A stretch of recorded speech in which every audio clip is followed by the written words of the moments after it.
I'm Glenn Campbell. I call myself a demographic philosopher. I'm looking at life and trying to predict the future through the lens of demography, or the study of human populations. I'm trying to view the world from the widest possible angle, as aliens would see us from space. So I'm interested in what large groups of people are doing, rather than individuals. Today, in the midst of a worldwide economic crisis, I want to rewind to an earlier, simpler time of 1 year ago.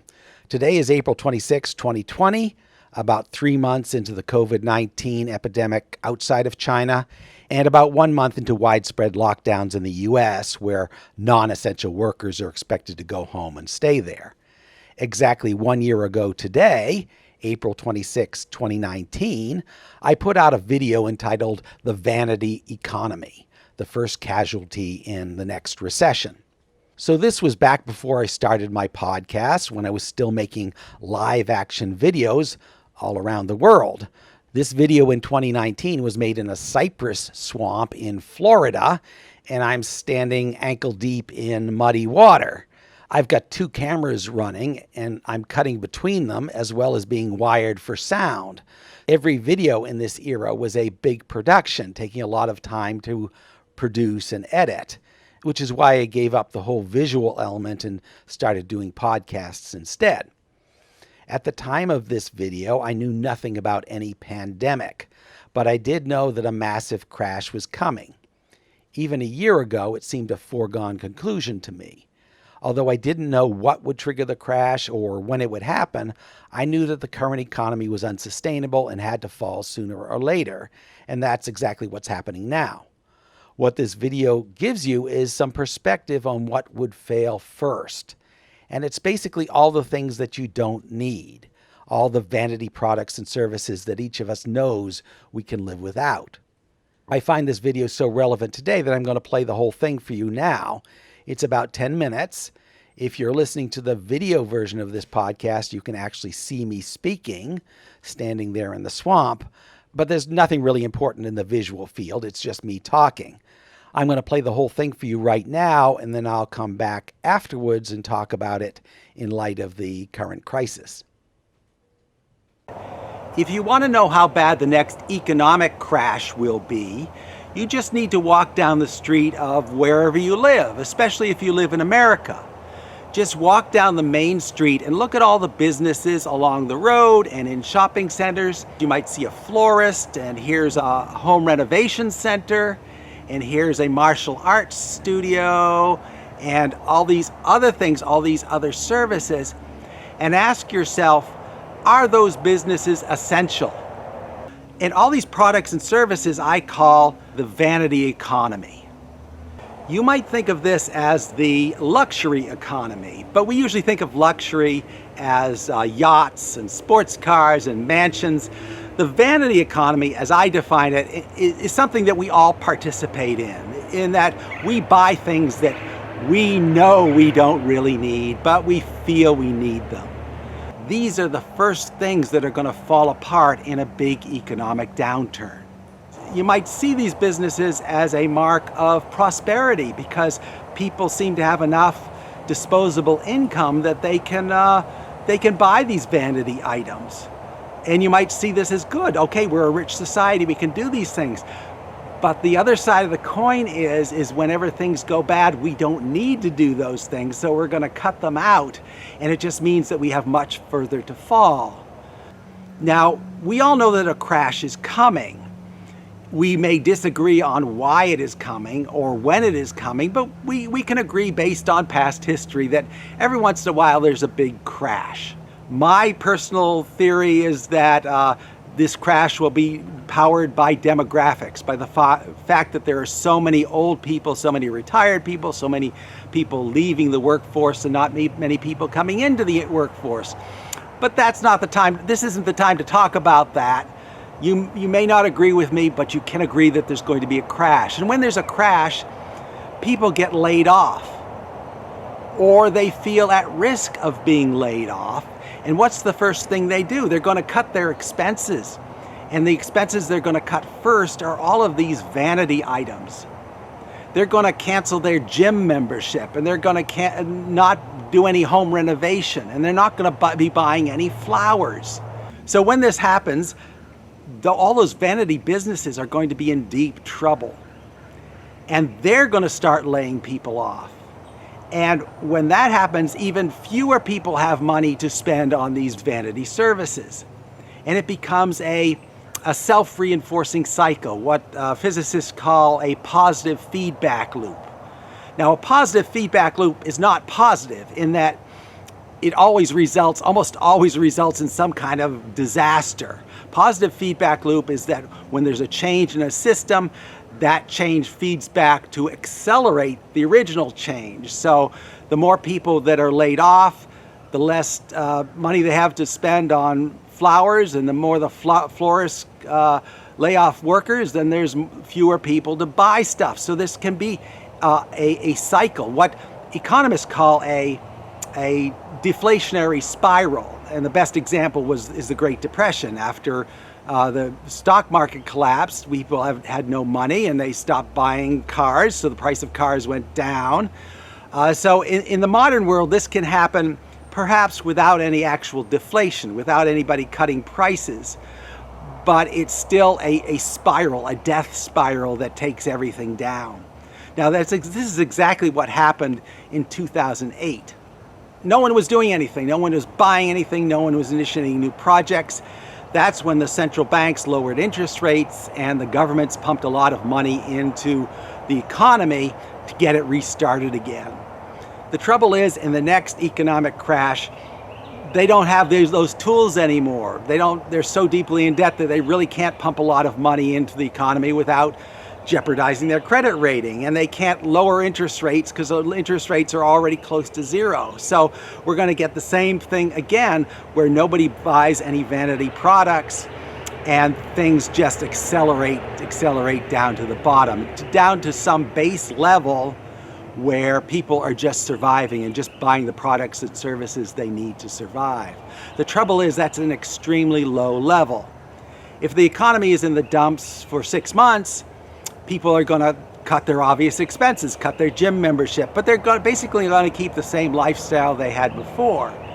If the downturn lasts for years, then people are going to start modifying their lifestyle and cut their costs even more, which is going to further accelerate the decline. For example, if you have a dog and you lose your job, you're still going to feed your dog.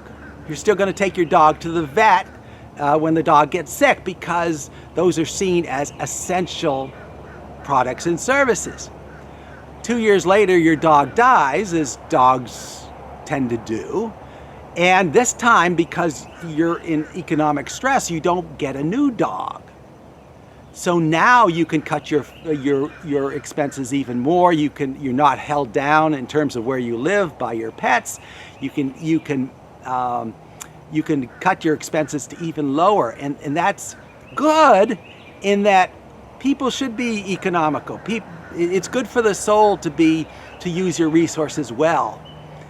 It is horrible for the economy, especially an economy over the past 50 years or so, which has come to depend on all of these vanity products and services. You know, the steel industry, that seems like it should be immune to this, but it isn't, because the steel industry feeds the auto industry, and if you're under economic stress, you're not going to buy a new car. So that means no auto industry and no steel industry, damage to the steel industry. So this is all going to come down. Sooner or later, it's going to come down. It came down in 2008. The government temporarily rescued us by pumping a lot of credit into the economy. So people were able to buy more stuff because they borrowed more money. You see an SUV, a big, beautiful SUV in the highway. You know, people didn't pay cash for that SUVs. They got an auto loan. So all this prosperity we've known in the past, since 2008, it has been fueled by debt that is going to collapse. When the vanity economy collapses, eventually the debt economy is going to collapse. Because what happens when you lose your job, or you fear losing your job? You're going to cut your expenses. You're going to cut out all of the vanity items that you don't need, and when that doesn't work, that you still don't have enough money, you're going to cut out your debt payments. In other words, if you've got a student loan now, and a student loan is a big burden every month, you might just not pay that you might stop paying that student loan. A lot of people are already doing it, and if enough people do it, and it gets out that nothing really bad happens when you don't pay your student loans, a lot of people are going to do it. So you got a whole economy full of people who aren't buying things they don't need and who are refusing to make their debt payments. They're not making their payments on their SUV. They're saying, just come and take my SUV, because you don't make your payments on your car. Well, you still got 3 months of free use of that car before they catch up with you. So this is the kind of disaster we're facing. Once we get into this cycle, into these feedback loops, these positive feedback loops that just drain everything, then eventually the government can't function. And because government taxes depend on people being employed, the government, over time, the government can't function. The government can't repair the roads. It can't maintain basic services, and you've got big governments collapsing. So what we're looking at in some future financial crash is essentially a dark age, an age where everything that we've come to depend on, all the institutions we've come to depend on, collapse. Governments collapse. Banking systems collapse. That doesn't mean people are going to die. That just means people are going to be lost for a while, and they'll have to restructure themselves in some way without these institutions. And I can't say in advance how they're going to restructure themselves. That's something to be determined. But just like the dark age of the Middle Ages, there's going to be a renaissance at some point where people pick themselves up, group together in some way, and find a new way to structure themselves without the excesses of the old days. So all of this flows from you walking down the street in your hometown or wherever you live.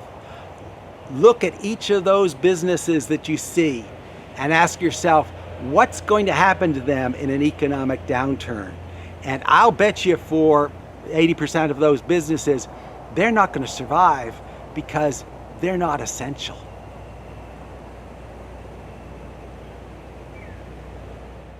So now we're back in 2020 again, and I'm still pretty happy about what I said a year ago.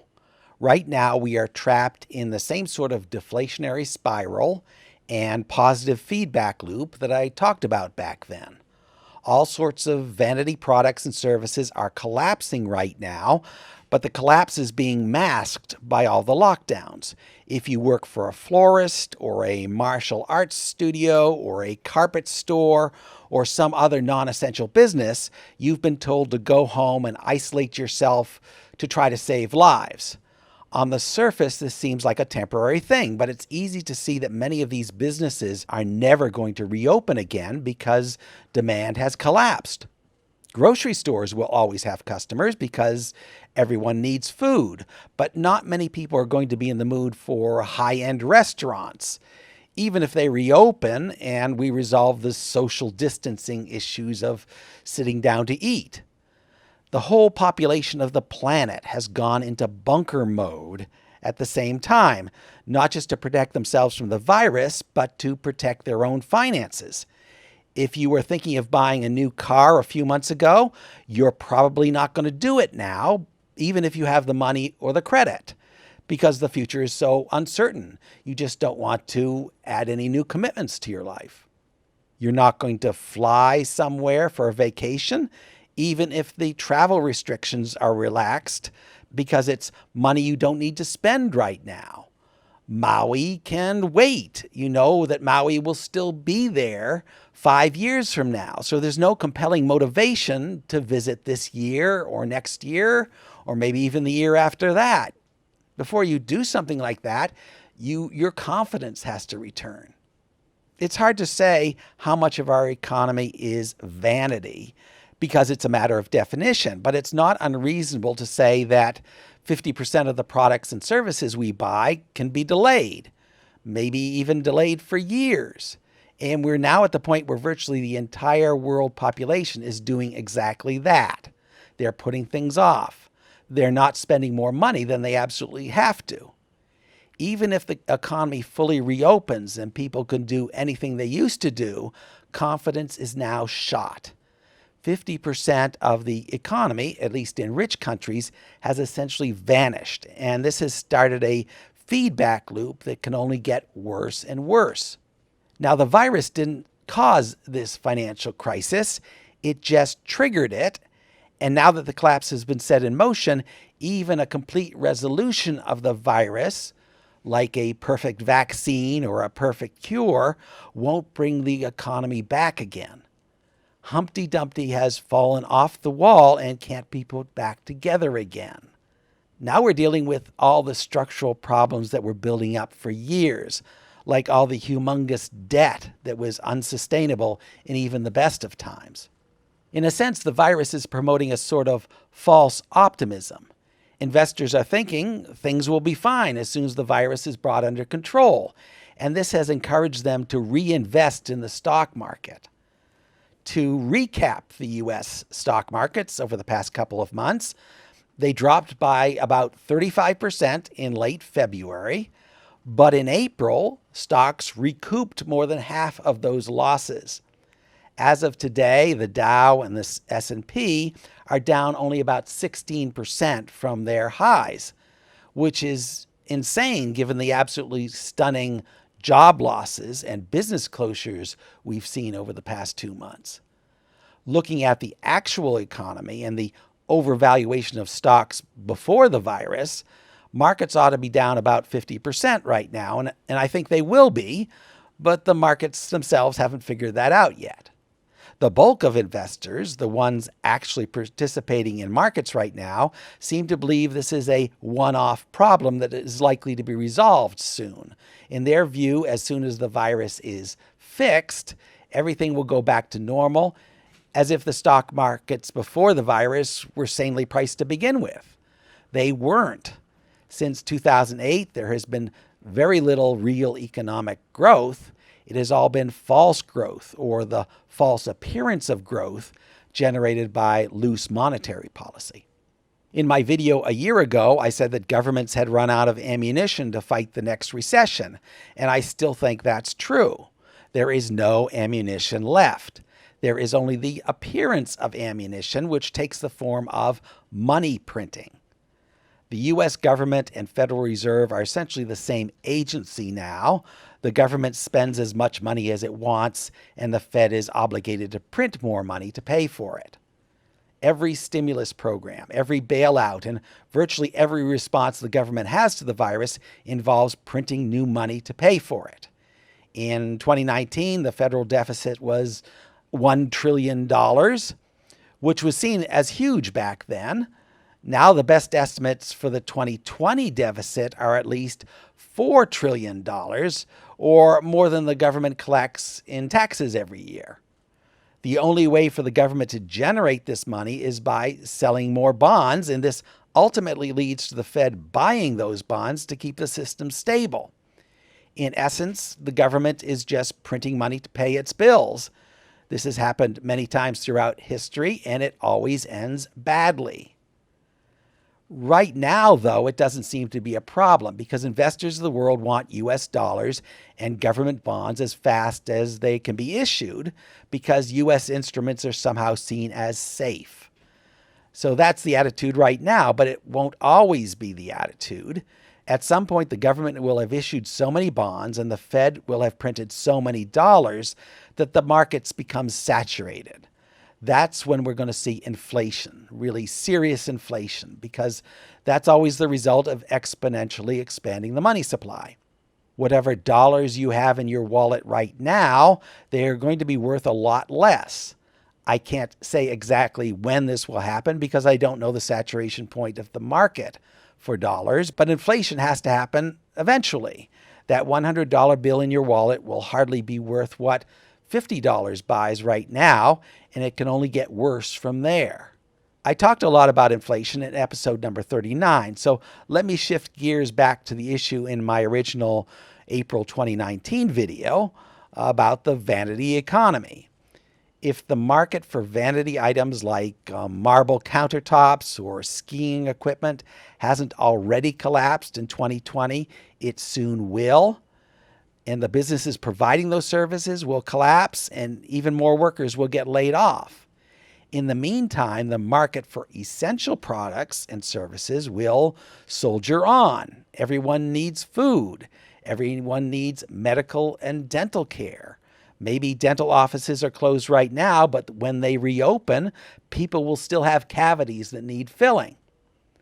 There's going to be a growing gulf here between things that you don't need and things that you do, and it's going to get easier and easier to distinguish between the two, because businesses in essential fields will continue while those in non-essential ones will fail. I predict also that there will be inflation in essential products and services, while non-essential goods might even drop in price. If you're trying to sell luxury real estate right now, you can expect to get lower prices than before the virus, if indeed you can find a buyer at all. Meanwhile, the price of food is going to rise, and as inflation takes hold, everything you truly need is going to go up in price. In a sense, the collapse of the vanity economy is good because nobody needs this stuff. It's wasteful of resources, and no one's life is really improved by it. Does it make any difference to your nutrition if your kitchen countertop is marble or linoleum? No, it doesn't. It doesn't hurt your life personally if you get rid of all of that crap.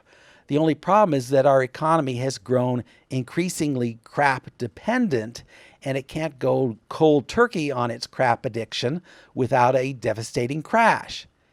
Everyone in crap-related industries is going to lose their job, and there won't be enough new jobs in essential industries to make up for it. For example, food production will continue, but it's not going to increase because people can only eat the same amount of food as they've always eaten. So what we'll have as the fog of the virus lifts is only about half of the economy we used to have, and it's going to be stuck there for a long time, maybe even forever. Governments are furiously printing money to make up the difference, rescuing industries and supporting families, but it's still going to end badly. The US dollar is going to drop in value, and everything valued in dollars is also going to drop. You may still own a $1 million home, but that $1 million isn't going to be worth the same. Maybe it only buys a hamburger, who knows? So my position today isn't all that different from my position a year ago. The vanity economy is now collapsing, just as I predicted it would, and that's going to bring down everything else. Governments can print all the money they want, and it will seem to fix things for a while, but the fix won't last. There's going to be inflation. There's going to be desperate poverty like we haven't seen since the Great Depression. If you think things are bad in April 2020, they're going to get a lot worse. With all the stimulus programs now in place and those coming down the line, the government is going to be giving away a lot of free money, even though there's really no such thing. Free money isn't really free. There's always a bill to pay. Everything you thought was stable about the world is going to be called into doubt. Will the dollar be worth anything a year from now? Will we even have a functioning government? I'm not willing to bet on it. I'm not willing to bet on anything right now. The only thing I'm willing to bet on is that there's going to be a lot of chaos in coming months and that things won't be getting better anytime soon.